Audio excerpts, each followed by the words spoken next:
Hello and good evening. You're, of course, in touch with Moving Forward, and we're really very happy to be here. I'm Abdul Ali. Dara Hamilton, and I am always happy to be moving forward with you, Mr. Ali. Yeah, well, you're the one and only, and you know that. There is no question about that at all. As are you, my friend. Absolutely. Well, tonight we want to talk a little bit about schools, because schools are going to be opening pretty soon, sometime early August. And we thought that it would be a very good idea to have someone connected with schools, and that would be from the Board of Education, the Vice President, Emmanuella Perez. And so we want to touch on a couple of subject matters tonight. One would be the readiness of schools, and the next one would really have to do with an accountability report, which the Board of Education has brought forward.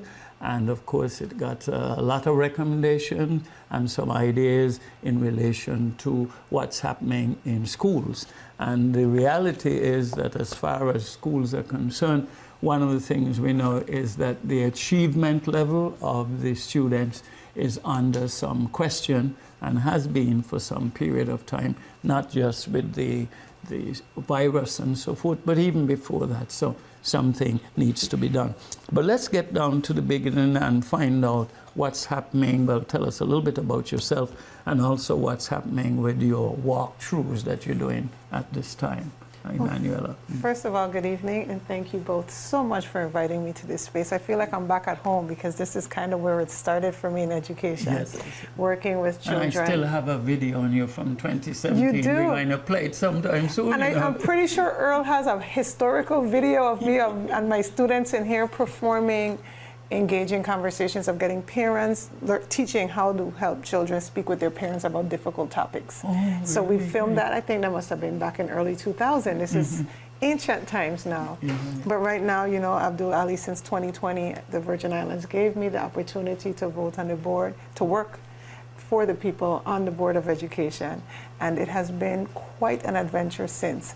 Looking at education through a policy lens has been a different viewpoint, so to speak, because there's aspects of education that when you don't understand all of the alignments that take place to create this system that we call education, it's easy to make statements or suggestions or ideas from places of perspective, I guess, you know, from one view lens. And of course, the School Management Accountability Report is a mandated law underneath the Virgin Islands Code that says that every year the Board of Education is responsible for putting together a report on not necessarily the status of schools, but an opportunity for us to get a viewpoint of what's happening within our education system on a whole. And so that's what we've done this year. I'm so glad that you worked on this, and this looks really good. We did, and we do it through our committee. We have a committee. Out of this world, yes, man. No joke at all. You're serious. The whole board is serious. The 20th Board of Education is very serious about, first of all, matching the direction education is going in, but also making sure that we create space and policy to keep our community informed. Right, yes. Because it takes a lot of hands to make this system happen. And so we're trying to ensure that people have a level of information that they're able to use and to drive conversation, drive new programs, and of course drive support from the legislative and administrative branches of our government. And get our children as involved as is humanly possible, because it's not a case now of them being the future. They're the here and now. Right. So we have to continue to work with them and let them know what they have to do, the rights, responsibilities, discipline, and all the other things. So happy you brought up that word. A lot of people don't like to talk about discipline anymore. You know, it's like a discipline causes harm type of language. I know, Dara, you have to deal with that on the work that you do as a psychologist. Right, and of course I always try to emphasize the difference between discipline and just simply being punitive, and then and broaden that definition of discipline as being not just a negative consequence, but also the set of expectations and the consistency and even the positive structures that we put in place are also discipline. It's just about following a consistent set of rules, as opposed to what we tend to imagine it is, which is punishment. So we tend to use it as just punishment, as opposed to, you know, if we're disciplined, I mean, I'm disciplined in my prayer practice, right? Or discipline in other practices, not just getting beat every day. Right. So yes, definitely, discipline is important, and I think from a broad perspective, for sure. And sometimes when people can discipline you by beating you up, they throw words at you. Oh, goodness, so that's another way of impacting on people's minds. Correct. So forth. Correct. Impacting you people's know, minds. So that's very important. It's a level of manipulation. Yes, well, that's right, and we're fairly good at that, and we need to recognize that is what we're doing, and try to make sure that we're leaving people space. We may have to discipline ourselves. Precisely. To do something different. So I had a question for Ms. Perez Castias. Yes, you're absolutely right. So how has working on the board changed your perspective in education? Having worked within education and now working outside of it from a different perspective, how do you see your perspective having changed? So it has definitely given me a lot more empathy for the people who are in the administrative building doing the work every day, because they get just as disappointed as we get when it doesn't come true, right? So they put together these plans. They work really hard in building these plans.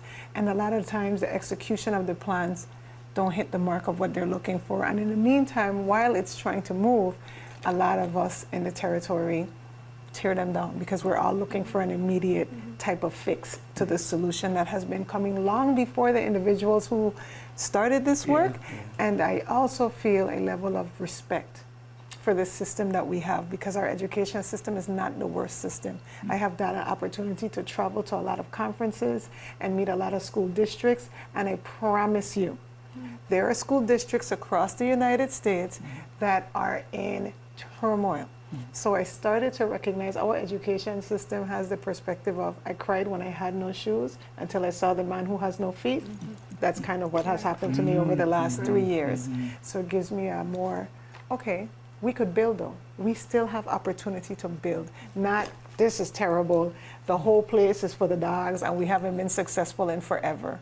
There are areas of achievement. Right. I can imagine that the standards, although we're going to talk a little bit about the standards later, I can imagine that the standards tend to move, that carrot tends to move what we want to achieve, and so we started chasing something that we can never catch up to in a way also. I don't know, is that true or not true? No, that's kind of interesting that you would say that, because I kind of feel that way too.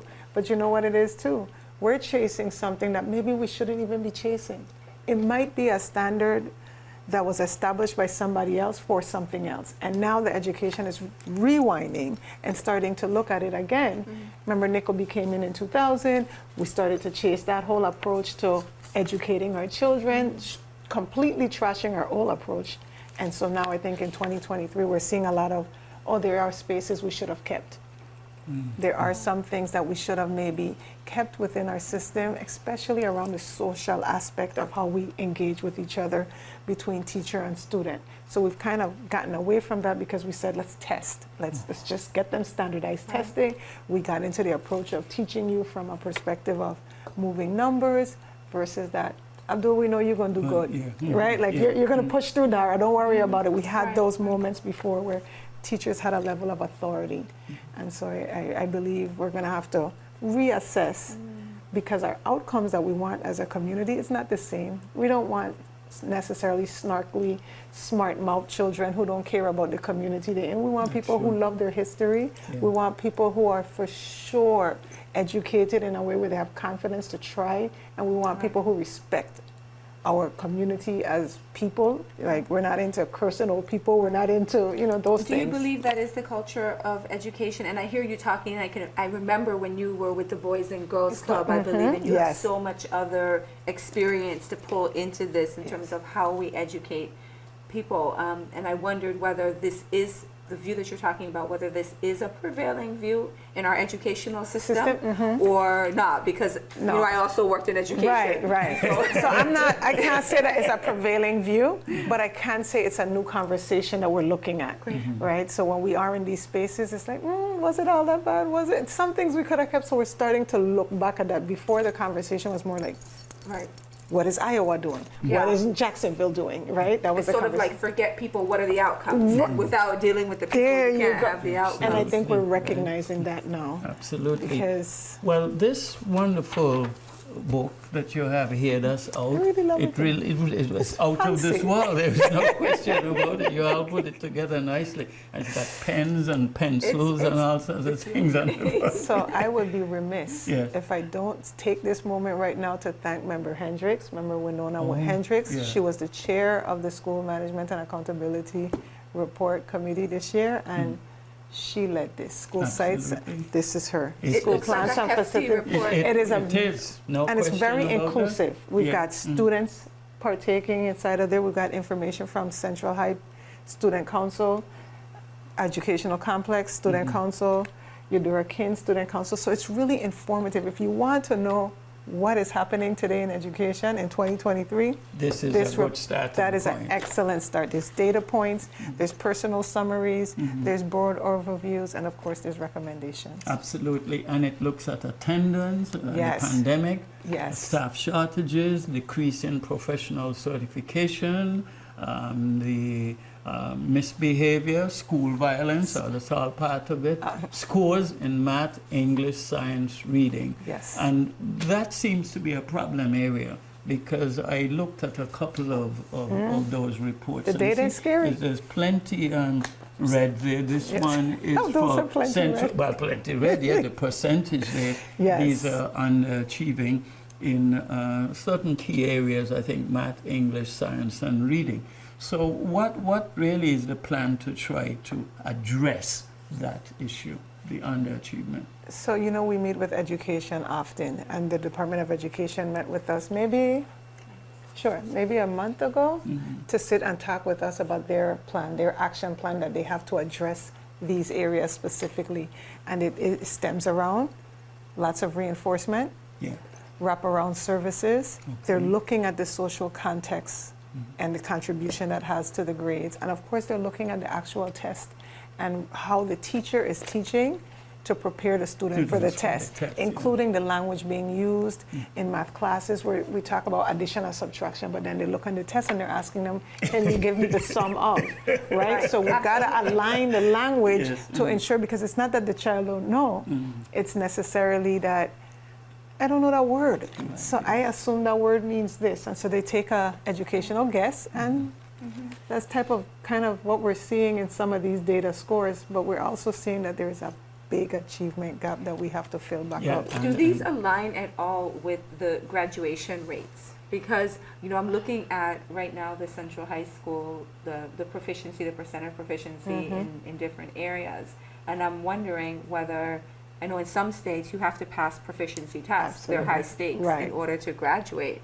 For us, we don't have that. We never adopted it. Are these also students who are still graduating despite their lack of proficiency? How does that align?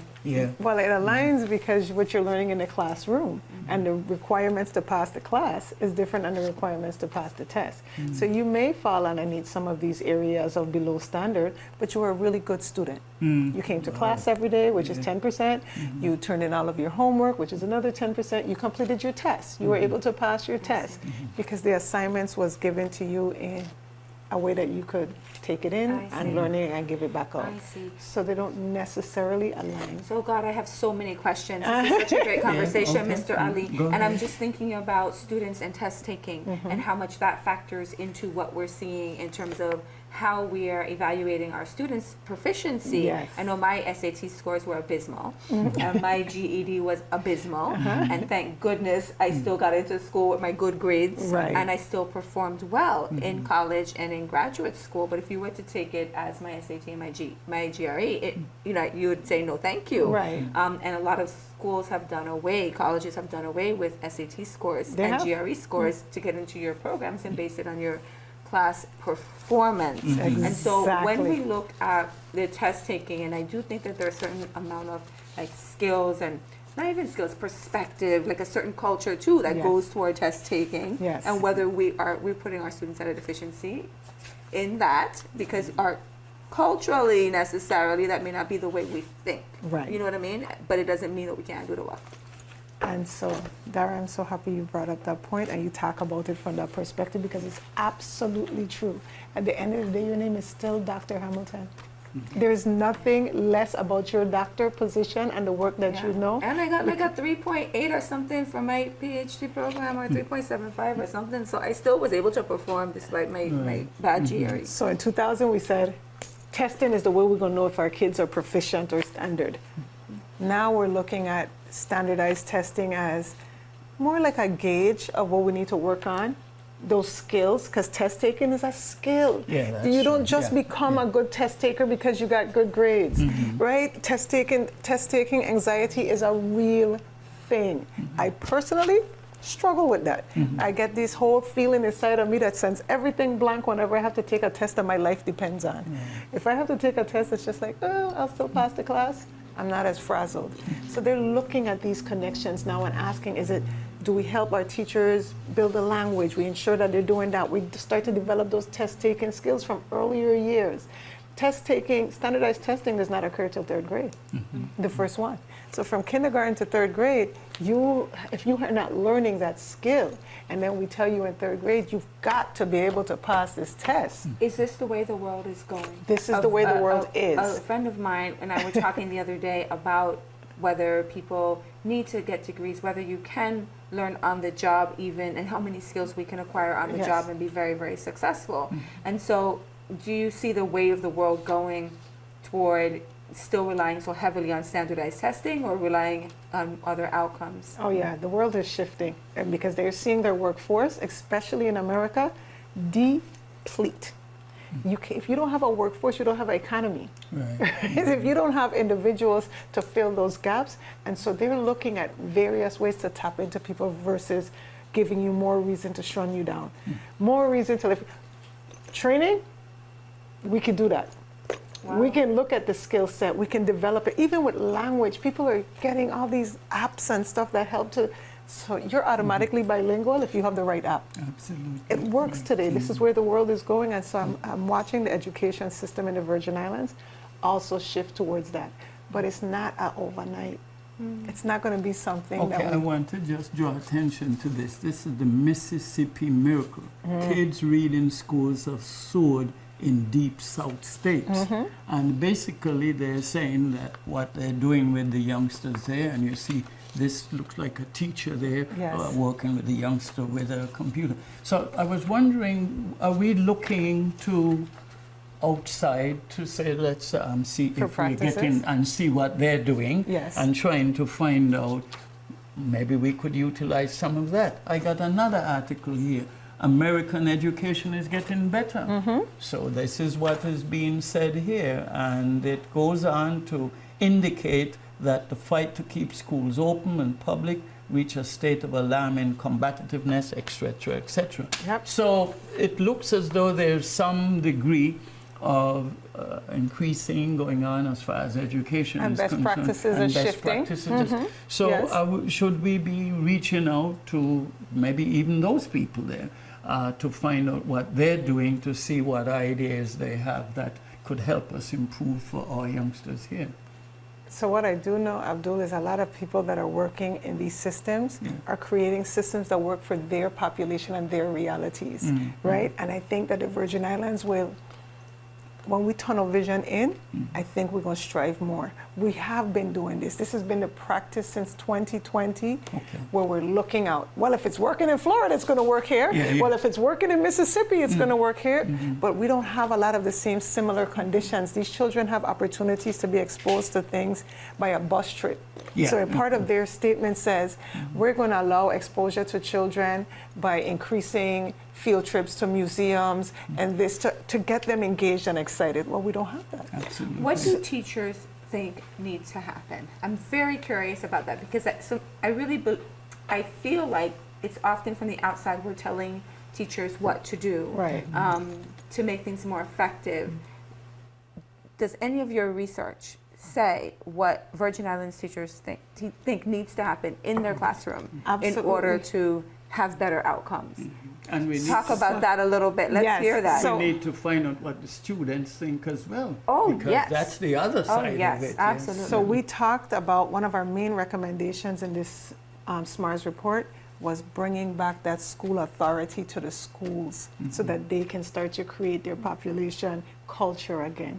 We went into a phase for a long period of time where we're saying, this is how all schools are going to be operating, and we're going to operate it from the top down. Well, again, best practices for us in the 90s and in the 80s was more school-based, informing the top. That shifted. That is where we're recommending we go back to. We've got to give the authority back to the classroom. Would that mean to the principal? Would that mean to the classroom? That would mean, exactly, so that would mean to the administration, who would then, of course, have to depend on his teacher's input to be able to guide the direction of the school culture, because they know who they're teaching. Instead of the cookie cutter approach where we're telling you, all third graders need to do this, all fourth graders need to do this, and then they're backflipping in all of these different schools trying to figure out how to meet the goal based on their reality. It's like they came away from the innate wisdom that people have who went into a profession. And if we went into a profession as a teacher, that's because we have some innate wisdom in us about how to not just execute innate this. wisdom, but you're trained. You've got degrees up the yin yang. We have educators inside of our systems with doctorates. Pay attention to what they're saying. So that is a very strong recommendation that the 20th Board I'd has love given. to hear, if you guys interview the teachers, what their recommendations are, or how they're going to shift in the classroom in order to have better outcomes in their own classrooms. Because I would think that would be their goals as well. So, we do walkthroughs. And when we do walkthroughs, I get opportunities to speak with teachers. And of course, they have all type of great innovative ideas and great solutions. But their solutions, like I said before when I talked about perspectives, your perspective allows you to make a solution for a problem that you see right in front of you. But if you understand the framework, you understand that moving the needle from here to here in purchasing a desk is a whole process. Absolutely. Right, and so that's the part of education that we've got to reconnect. Let me ask you something, because I would describe myself as a fairly good reader. So I was trying to figure out, where did I learn to read in Nevis? Where did I learn basic math? Right? Reading, writing, and arithmetic, we call it. And I have a book that a guy from Nevis had written about all these basic things. I'm going to look for it and make sure I write to it. No, seriously. Good. Because it worked for us at that time. It's a long time ago. Yes. But nonetheless, you still have to learn to read. You still have to learn to write in order to survive. And there's a direct and you link. need, that's right, and basic arithmetic. You need that. And how to just move on so you can survive. Right. So I'm wondering sometimes whether we need to be looking at those very basic ideas and drawing on them again to move us forward. Just a thought. No, I agree with your thought. No, I 100% agree with your thought when it comes to reading. As a matter of fact, another one of the recommendations that we had in the book was creating an action plan around the science of reading. The science of reading, we have not stepped in and really analyzed the approach of reading and how to make sure that this skill goes forward. I remember when I was young, we had like a series of books, A Duck is a Duck, The Gingerbread Man, and you just moved up, all the way up, and you increased your vocabulary. But then they started saying, well, that's just sight reading. We need better comprehension. And so we started going to something else. And then it was like, comprehension, reading, everything together. Let's get it out there. The kids will learn it. But there's still some systems that use Becca systems, which are based on those fundamental reading skills. Right. I mean, the program that I utilize for doing my teen mentorship program, I use the Orthan Gillingham approach, which again goes back to that direct link between fundamental reading, building those skills from then you put with this then you put them together and you sing in the song now to get the word out. Excellent skill set, but there is a direct tie to writing. And so while they're reading, they're writing at the same, because that's what Orthan Gillingham believed. Right. It's not enough for us to just teach them visually. The comprehension part kicks in when you're And that's a great method, because of course that's a method particularly for teaching children who have dyslexia. So if you can teach for universal design, if you can teach children then everybody's going to be able to perform. Everybody. I'm But seeing, Dara, how did you learn to read? Do you remember that? It's you know, a little while back and now. I loved reading so much. It's God, really, just a few years ago. You understand what I mean? Because I really feel as though those kinds of ideas are still there. I learned with the Becca system because I was in Free Will Baptist School, and so it was.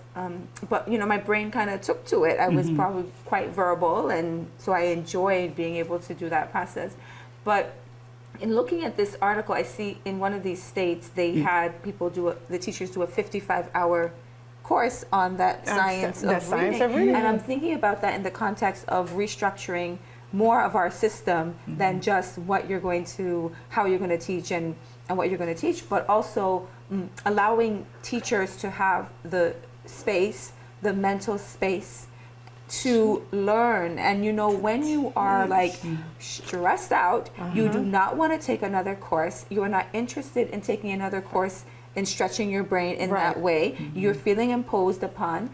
And I'm wondering whether, just in considering the whole system, right? And what would make it easier for teachers to even be open and able to receive that type of training, that requires restructuring the system even more. So for me, that goes to like how many days off we get and how many hours nobody's and looking all at that other stuff. So we have legislation coming down saying everybody's got to be certified in this area. So that means you got to go back to school. You got to go back to school. You got to go to teachers, and then when you want to put them in the classroom, we're laying it on more, and we're adding more expense to their profession, and then saying, but your voice? They cannot. It needs to be counterproductive. How do we get youngsters to feel as though learning is important, and that they could say to themselves, listen, I need to learn because I need to survive in this society. After you guys have gone home, I'm going to be here, and I am going to be leading and doing all. So I must have certain basic skills. Absolutely. So what are we doing really to really encourage the youngsters, to show them the benefit of learning? I think mentorship is the key to making people feel incorporated. One thing, this is where I started the Fire is Lit program, because when I was at the Boys and Girls Club, Caribbean Centers for Boys and Girls, that was one of the things. The teens was totally separated from the young people, and then the teens was always frustrated and feeling like they don't have no role, and if you call them, then you're calling them to do some menial work. But when I made them mentors, and they had to first go learn Ortho Gillingham to come and teach Ortho Gillingham, and then you have this first grader that is looking up to you every day, they start to develop a sense of purpose, right? And anybody with purpose, Abdul, when you found your purpose, you're talking about you want to execute that purpose, and I really believe that that's a missing link inside of our education system. And can I add to that a little bit, because I agree with you 1,000,000,000%. And we know when babies are born, they are so curious about the world. Little children are curious about the world, but then sometimes they go to school and we stamp it out of them, and we make it unfun, and we punish them because they're not this, and we squash them and squash them and squash them, and then they don't want to be there, and it's torture to be in school. So I wonder if that's part of what happens. I know we're running out of time. This is such a good thing. Control, because we think in our minds we got to have the power, adults, and we have to have the control. Instead of saying to the youngsters, we do. You have rights and you have responsibilities, and you're the one we have to be helping up along. And this person's depending on you, right? So a teenager thinking that somebody's depending on them, really, really impactful. I've seen people switch gears because now I have responsibility within a space and someone's looking up to me. And I really hope we continue to look at that. All right, well, we don't have too much more time. I know. Tell us about the walkthrough, because we did say that we will talk about that. So today we did a walkthrough, Pearl Larson, Juanita Gardine, Lumaco schools. All of the schools are on their merry way to being open on August 7th. There is no holding those schools closed on those days unless it's a hurricane. There's a lot of work that was put into it. It's not perfect, but clean, safe classrooms was the goal, and that is where they did it. You were satisfied with that? I was satisfied with those 3 schools. I've got more to go, tomorrow and the next day. Yeah, absolutely. Well, we have to continue to work, and I feel as though there is a need for us to show the youth particularly, hear from them, and let them know that there's some benefits over here. And we're responsible for trying to help you along the way. but we want you to understand your rights, Absolutely. your privileges, your responsibilities, and whatever is needed. But let's work together. And I feel as though there is a widening gap between us, the adults, and the youngsters. They're growing up in a different age, but we need to close that gap in. And we've got to use the people who's in the middle to do so. Absolutely. You are inspiring me. I really hope I see the fruits of this. I know change is such a slow process, but this is such inspiration, and hopefully your vision is one that other people share, and it continues to grow and grow and grow. I'm confident in that. It's a beautiful Well, vision. it's a systemic approach, as you To change, said, yes. to change, and we need to work at it and recognize we're not going to be here forever. So it's the people, the youngsters, who from next week are going to be taking over things. So it makes sense to provide for them and give them what's needed, the benefit of the experience, so they can grow to keep the Virgin Islands one of the most flourishing places. The best place in the world. In the world. They're not around With the best people in the world, Mr. People, you know? And at the same time, we remind them about what I told you about, the getting a Children's Day, International Day. I am so on it. Set That aside is a on day the mission. for the children, to let them know, hey, we care about you. That's right. You know? 2024, the message is for sure nailed in the wall. Absolutely. You know? Yes, yes, I'm with you, Mr. Ali, on that one. We're going to want some things from you in return. You know, everybody have to. Everybody got to come in, children included. Accountability. Yeah. Accountability, man. I put the report there. So let me hold that up again so people see where we are. All right. Well, at the moment, I just want to reach out and thank our good friends, because we can't do this without Al Maurice. Yes, thank you. He's very accountable. And then we got George Matthew as well. He is accountable too. And we have another Superman there who's learning the works. What's the next generation. Dennis Watley, the man himself, right? You know. Dennis Watley. Yeah, I know. connected to this I hear the name. Yes, yes. And when I saw the face, I thought that's what he looked like, you know. So thank you very much, and we will continue to do whatever we can to promote people coming together for the common good. And please always invite me back to the table. Sure, definitely. We have a lot more to ask you. Yeah. And I'm always open. This is great timing. Because your history is so rich, you know. With the my Boys legacy and here, Girls Richard. Club. Well, she's building her legacy as she goes around. And nothing wrong with that. Perfect. It's helping the Virgin Islands. Absolutely. Okay, folks. Well, we're going to catch up soon again. Dara? Well, let's just keep moving forward, Mr. Ali. Let's just keep moving forward. Man. Let me give you a dab. Forward ever. There we go. Always forward.